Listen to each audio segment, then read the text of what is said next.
வணக்கம்.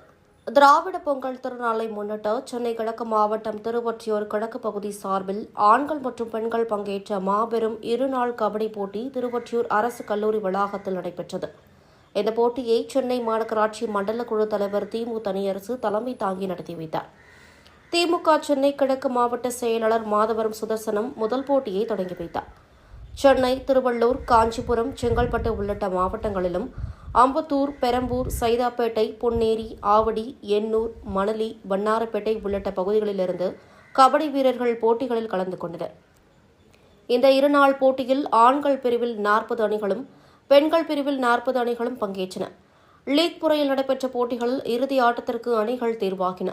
இறுதிப் போட்டியில் அம்பத்தூர் 7 பிரதர்ஸ் அணி அதிக புள்ளிகள் பெற்று முதல் பரிசுக்கான கோப்பையை தட்டிச் சென்றது. ஜாலி பிரைஸ் தண்டையார்பேட்டை அணி 2ஆம் பரிசை வென்றது. வெற்றி பெற்ற வீரர்களுக்கு மண்டல குழு தலைவர் திமு தனியரசு பரிசு கோப்பைகளும் ரொக்கப்பணமும் வழங்கி பாராட்டினர்.